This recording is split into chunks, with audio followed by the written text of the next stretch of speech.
Monsieur Veilleux, rappelez-nous dans le temps, là, comment c'est commencé. À quel âge vous avez commencé, là? Moi, la première fois que j'ai été aux courses, j'avais 2 ans. J'en ai 72. C'est similaire à René, il a commencé à 2 ans, lui-ci. Ah, ben c'est ça. C'est de même que ça continue. Si tu veux pas continuer, réellement, on a toujours aimé ça, tu sais. Comme on disait, mon père, c'est ma mère qui sortait avec papa à Saint-Guillaume. Elle avait demandé, elle dit, as-tu déjà été aux courses? Ben, il dit non. Ça fait qu'il dit, on va y aller. Ça fait qu'il était aux courses, puis ça n'a pas été long après qu'il a acheté un cheval, ça n'a pas pris de temps. Puis on a eu jusqu'à 125, ça fait que c'est réellement quelque chose. Mais on a eu des chevaux partout aux États-Unis. On a eu Choir Boy qui avait parti, le premier cheval appartenant à un Québécois qui est parti dans l'Hambletonian. On avait fini 3e à Speedy Scott. On a eu Woodland Drummond qui a été nommé la meilleure jument H. Harness Track of America à l'âge de 3 et 4 ans. Réellement, c'est quelque chose de bien. On a eu plusieurs bons chevaux, on a eu des bons étalons. On a eu un étalon, entre autres, Drummond Bye Bye. Cette valeur, ce cheval-là, il est décédé à l'âge de 11 ans. S'il avait vécu plus longtemps, probablement qu'on aurait vu pas mal d'autres choses parce que c'était le meilleur producteur au Québec. Ah ben, écoutez, M. Veilleux, on est content de vous avoir avec nous aujourd'hui. On voulait que les gens se rappellent des souvenirs dans le temps, parce qu'il y a des personnes qui ont des cheveux gris qui vous ont sûrement vu sur la piste. Merci d'être venu encourager la famille à l'art. Puis on souhaite un succès. Continuez encore un peu. On a besoin de la famille Veilleux dans le monde des courses. Puis on vous souhaite bonne chance. Votre garçon, votre fille continue, votre petite fille continue, hein? C'est ça. Les jeunes continuent. Puis réellement, je suis fier parce que, comme chez vous, les alors, c'est réellement quelque chose. Quand on voit René, Simon, puis papa, puis maman, tout le monde est là. En tout cas, aux États-Unis, j'ai des nouvelles pour vous que René, c'est quelque chose. Oh, mais on est ici pour parler de la famille Veilleux. Merci beaucoup, puis bonne journée. Merci encore d'être là.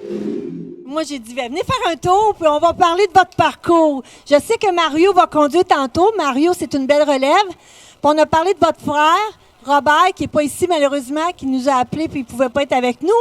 Mais comment vous êtes arrivé dans les chevaux, M. Charon? Votre père en avait? Bien, j'ai commencé avec Robert. Robert, j'avais fini mon école, j'avais 21 ans, et puis j'avais passé des examens à Ottawa, parce que je viens de la région de Gatineau, pour être technicien en laboratoire pour le gouvernement fédéral. Mais j'avais passé mon entrevue et j'avais la job, mais quand, on ne le savait pas. Et mon frère s'en allait à Québec avec ses chevaux, mais s'en allait avec lui. Puis ça faisait 3 jours que j'étais à Québec, ils m'ont appelé pour aller travailler, puis j'ai dit non, je reste dans les chevaux. J'ai passé ma vie là-dedans. Il faut dire qu'il y avait de la passion, hein? C'est la passion des allures qu'on retrouve chez Charon. Votre garçon aussi vous a suivi, vous avez eu une grosse écurie par la suite. Oui, j'ai eu plusieurs champions.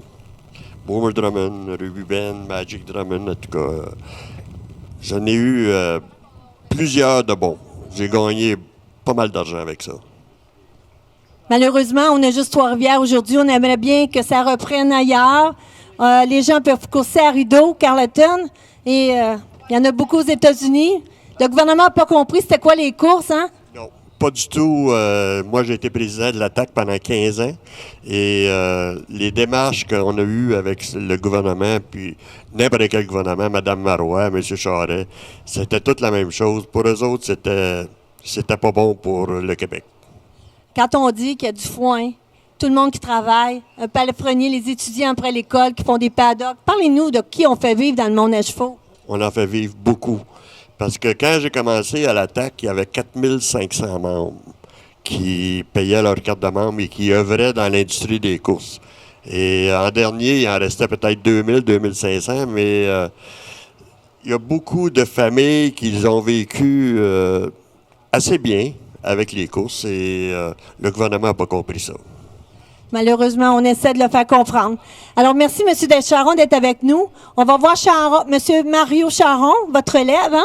Oui, Mario est avec moi depuis le début, allé jusqu'en 2005 à peu près. Ouais. Alors, il a gagné quelques courses, il a été champion conducteur. Je pense qu'il a gagné plus de courses que moi présentement.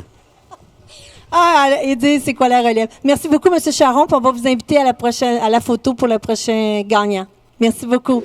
Alors, Monsieur Auger, je profite de... C'est votre fille qui vient de gagner la course. Hein? Puis vous n'en avez pas juste une en course? Non, là, j'ai Sans Frontières. J'ai Sans Frontières aussi qui va courser tantôt dans la 9e course. Parlez-moi de votre famille. Parlez-moi de votre famille. Oh, ben, le tout, ça a commencé avec la maman. Je crois bien, c'est elle qui... Elle avait des chevaux pour faire l'équitation. C'est venu comme ça pour moi, là. Alors, votre femme avait des chevaux, mais c'était pas des chevaux comme on a là, nous. Non, c'était des sauteurs, puis le goût est venu comme ça pour moi. Allez, encore de la passion chez les Auger. Combien vous avez de filles en course? Là, j'ai 3 filles. Les 3 sont en Ils course? sont dans les chevaux comme ça, oui. Hey, toute la famille, 3 filles. Pas des gars, là. Des filles. Puis ils sont bonnes. Vous venez de voir, c'est Geneviève qui vient de gagner une course. Ah, là, c'est une surprise. Alors, une bonne surprise. Merci, M. Auger. Ça nous fait plaisir de vous recevoir, la famille. Alors, M.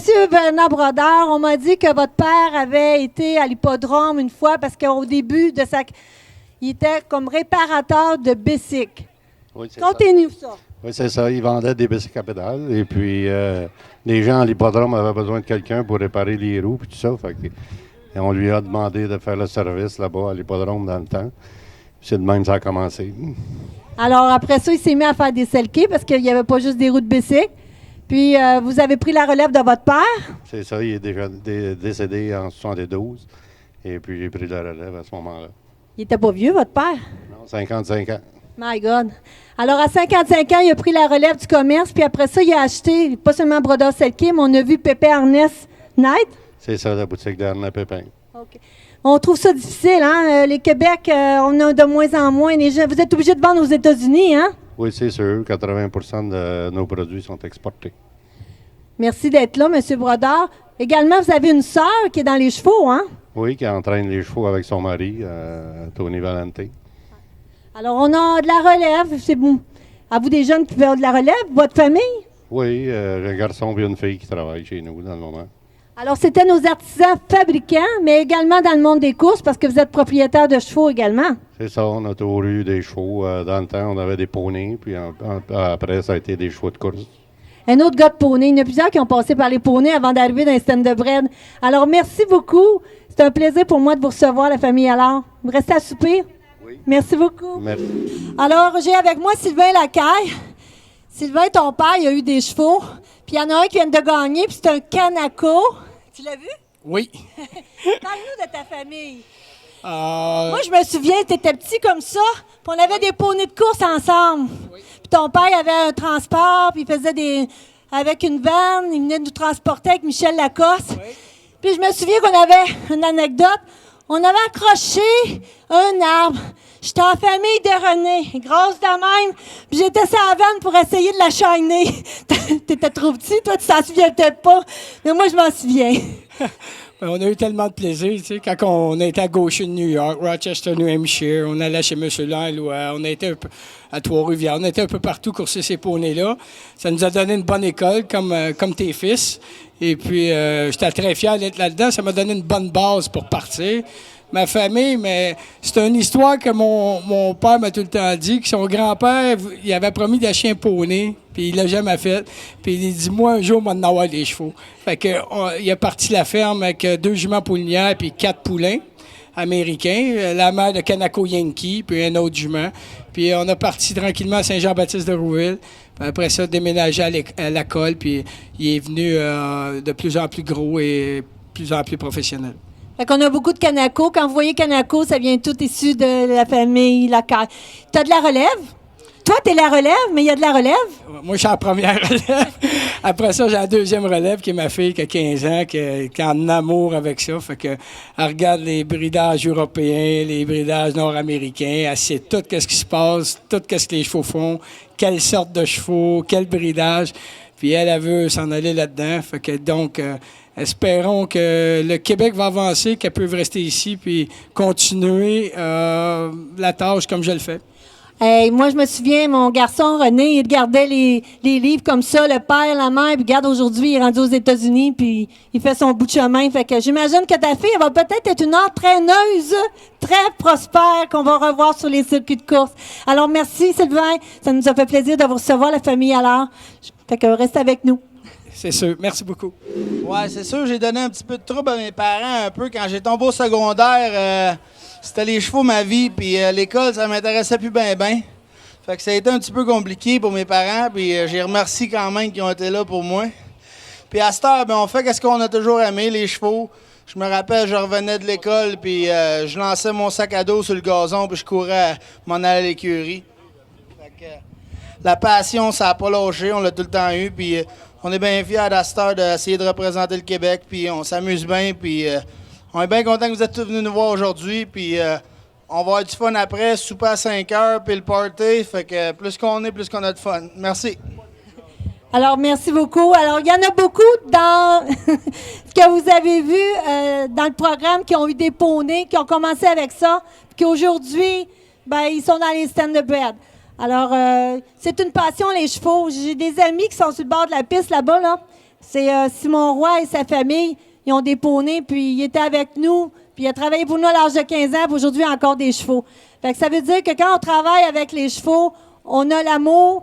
Il y en a qui gagnent leur vie, il y en a d'autres qui s'amusent. Je veux remercier Ghislain. Là, tu fais un bon travail, Ghislain, notre annonceur. Je le remercie là, pour prendre le temps de vous annoncer tout ce qu'il y a à faire. Merci, Ghislain.